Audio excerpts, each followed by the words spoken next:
at that point, I'd actually been writing a book. You know when you don't really have a deadline for something, you just drag it out forever. Well, the deadline came because the income stopped.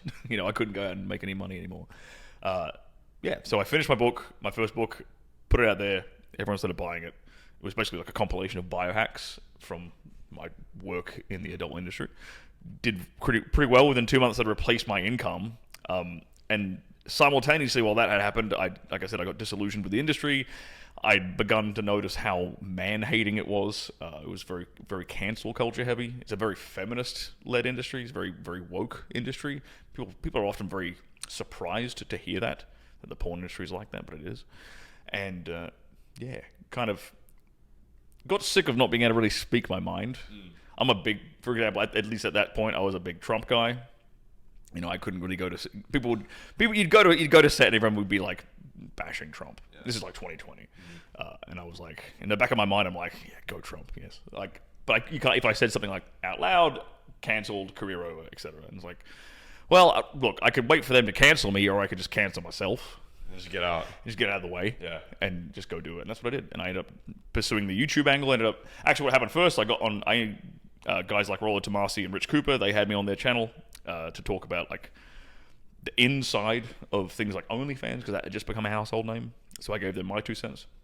That kind of catapulted me on like a bit of a podcasting circuit, you might say. And then people convinced me to start my own YouTube channel, and I started just cranking out 5-10 minute videos on really basic like how-tos, how to get over premature ejaculation, how to get over erectile dysfunction, really practical things for guys, and people really resonated with it. And that's been my journey for the last 4 years, basically. Interesting. Okay, I want to ask you a question based off of what you just said in terms of helping guys with advice and actionable tips, right? What is the most common problem guys face besides not being able to get girls? Yeah, that tends to be the first. If you can't get any girls, you don't have any of these other problems.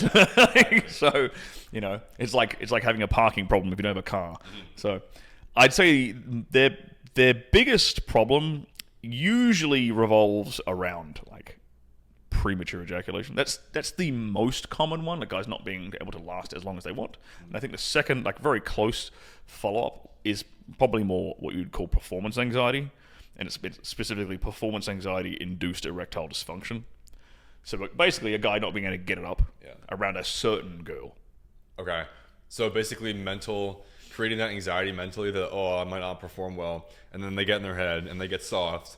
And it's an never-ending loop. It's a self-fulfilling prophecy. Correct. Yeah.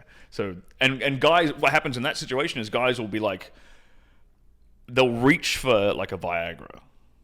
Because guys are like, oh, my dick ain't working. Blue pill. Here's the problem. That's a Band-Aid for a start, and it's not the cause of your problem. Right. Your boner issues aren't caused by a lack of Viagra. Your boner issues are caused because you're in these anxious mental thought patterns, right? Because if the dude's getting like morning wood, or if he's not having this problem with other women, but this one particular girl, this one particular circumstance, he's struggling. That makes it even worse. It's even worse, right? And then he comes to me, he's like, what the hell, bro? I don't know what's going on. I'm like, bro, you got performance anxiety. It's simple. It's easy. The problem is that it's a bit harder to treat because it is a purely mental problem, right? So that, like, if it was just a physical thing, if it was just like, your blood flow, your cardiovascular health sucks, that's easy. We can fix that in like a month or two. That's super easy. Eat better, do some sprints, get the right nutrition in your body. Not only will you fix your boner problems, but you'll stop yourself from getting a heart attack in like 20 years, which is great. But with the performance anxiety stuff, we've got to like kind of break down like, okay, well, why are you getting anxiety? Like, let's start really simple. What's the trigger? Is it a situation? Is it a phrase? Is it a sex act? Is it a person? Like, what's triggering the heart rate to like start jumping up? Spike that cortisol. Yeah. And what's your brain to start going down those like negative thought patterns? So you got to identify that trigger first. Then we've got to find a way to like break the pattern. Then we've got to find a way to replace the pattern. There's a few steps involved in it. Interesting. I want to ask another question deeper about that, peeling that layer back. Excuse me. Do you think that most guys are having these mental problems because they're lacking high testosterone levels? That is a big contributing factor, and in fact, it's not specifically testosterone, it's DHT. Okay. So DHT, dihydroxytestosterone, is actually 10 times more androgenic than testosterone itself, and it is what actually causes men to have that kind of cool, calm confidence.